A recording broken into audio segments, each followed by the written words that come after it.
What I am going to share today has never been publicly disclosed before. The content will be very disturbing. If you are not ready to accept the cruel reality, please stop right here. This is my own story of how I was kidnapped, sexually assaulted, and almost raped when I was a child.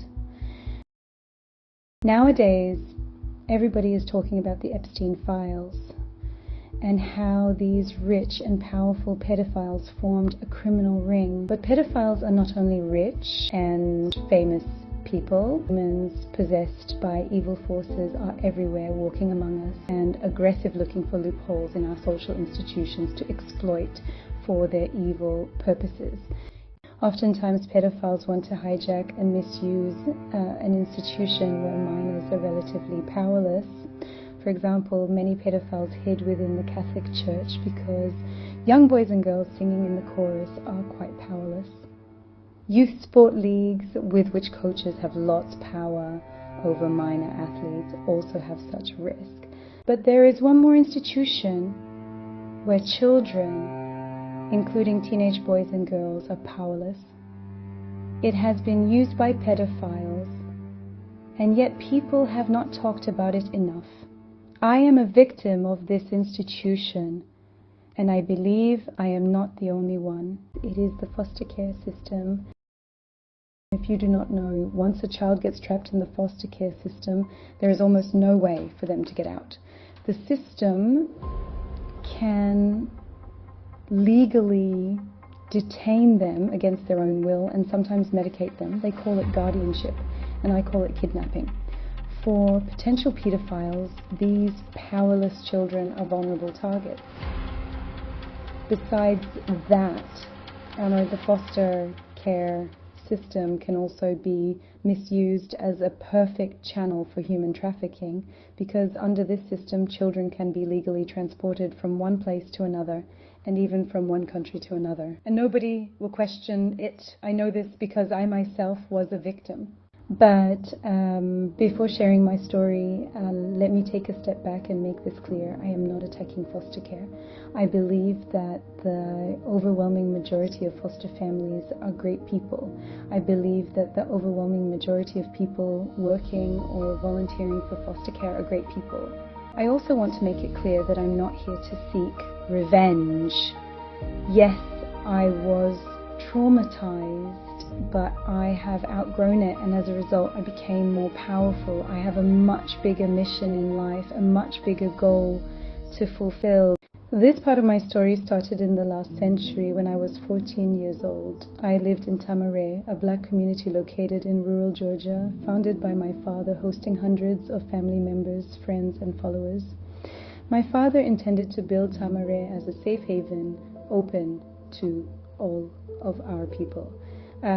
But since he was an influential black leader and also a successful businessman with tens of millions of assets, he became a target both from outside of the community and within the community. There were conspirators inside who wanted to take him down. My father was growing uncomfortable and kept saying that it was not safe for some of his kids to stay within the community. He wanted to find safer places for his kids. His intention, however, was used by those conspirators inside to weaken him by separating him from his kids. At that time, my father and my mother had separated. My mother went back to school and took care of her other children and gave my dad full custody of me. But somehow those conspirators deceived my father to believe that my mom wanted to have me. On one dark night, several of these people showed up at our room, woke me and two other children up, while everybody else, including my father, was asleep. They talked with authority, hurried us to pack up our necessities, one suitcase for each of us, and pushed us into a van without windows. A lady by the name of Patricia Lewis started to drive. By the next day, she drove more than 1,000 miles from Tamaray all the way to New York City, where my mother used to live. My mother had moved and the house was vacant, but they didn't care because they never had any real intention to contact my mother. They simply dropped me at that vacant house, threw my luggage out, and drove away. As someone who was just 14 years old and was raised by a wealthy father, you could say that I was spoiled and naive. I had no idea what to do. I had zero survival instincts. For several days, I wandered around the vacant and locked out house trying to feed myself with some cash I had. At night, I slept on the rooftop. I was hungry, cold, distressed, and totally confused. I was vulnerable. A lady living across the street took me in. At a glance, it was a nice lady with 6 children. What I didn't know is that they were all foster kids. Looking back, that lady may be one of those professional foster parents or career foster parents who made a living by getting paid for each kid they took in. Well, I would say that it was a fair game, except for that the system allowed people like her to sign me up without any verification, without any effort to contact my parents, and without any informed consent by myself. I didn't even know that I had become a foster child.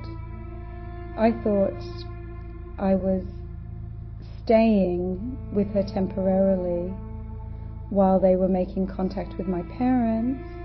No, they didn't. As a matter of fact, they might have intentionally blocked me from being found by my parents. The scary part is that the lady was able to legally give me a new identity. She gave me a new name, which became my name on record. She put me into the system of a foster care institution as a homeless girl without letting me know. When I kept asking when she would return me to my parents, she probably decided that I was too big a trouble to keep. So she called the foster care institution to pick me up, and my nightmare began. Against my will, they detained me and locked me up with a number of homeless girls. When I tried to run away, they transferred me to a remote facility, so I didn't know where I was. During the process, I kept protesting. I said I was not homeless.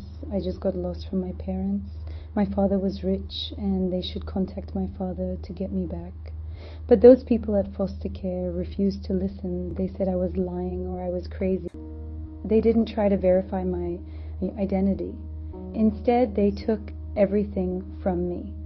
Everything that could have proven my identity. They took all my belongings, my clothes, my luggage, my jewelry, and my Breitling watch, which was a several $1,000 birthday gift from my father. Everything screaming that I was not a homeless girl, that I was from a wealthy family. Instead, they mocked me. They said those couldn't be mine, that I must have stolen them. Looking back, I couldn't help wondering whether it was because I was black.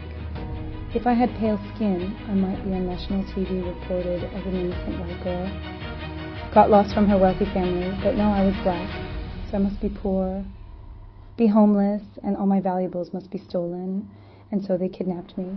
I call it kidnapping because, as a matter of fact, I was held against my will away from my family, although I clearly and repeatedly demanded them to find my father. Like I said, the scary part is that they were able to give me a new name on record, so even if my father was actively looking, he would not be able to find me. Me, as York, had disappeared. The girl physically still existed, but as a new girl, a Linda, Lucy, or a Brianna, whoever the system wanted her to become. A completely new girl with no history, no family, no safety net, and underage. Even scarier is that the whole process, the disappearing of one underage girl and creating of a new underage girl, can all be done legally. Legally. I could be sent to anyone and anywhere in this system as this new girl, legally. And they immediately sent me to a foster family against my will.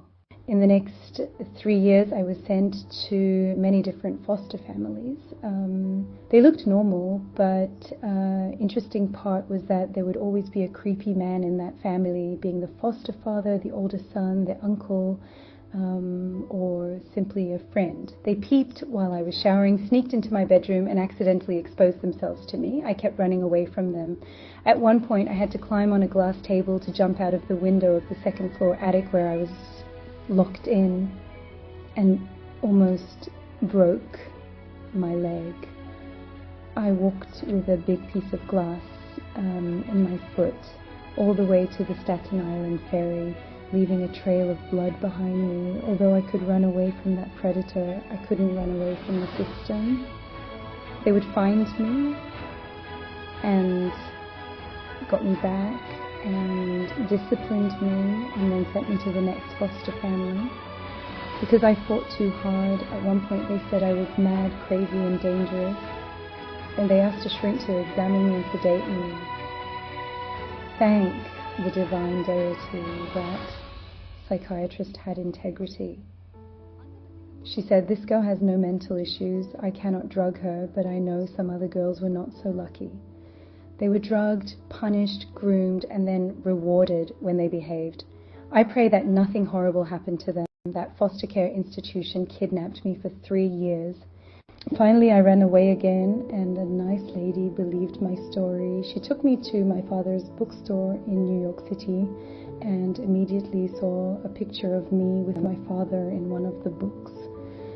That was the turning point, although I still had to patiently go through a painful process in order to regain my identity. With the help of that lady, I finally returned to my father's house in town, to the place where I was born. The name of that lady is Elaine McNeil. She is a hero. She is my savior. Elaine McNeil. The name of that foster care institution is Catholic Home Bureau. A few years later, in 2006, it was acquired by the Catholic Guardian Services. It still operates.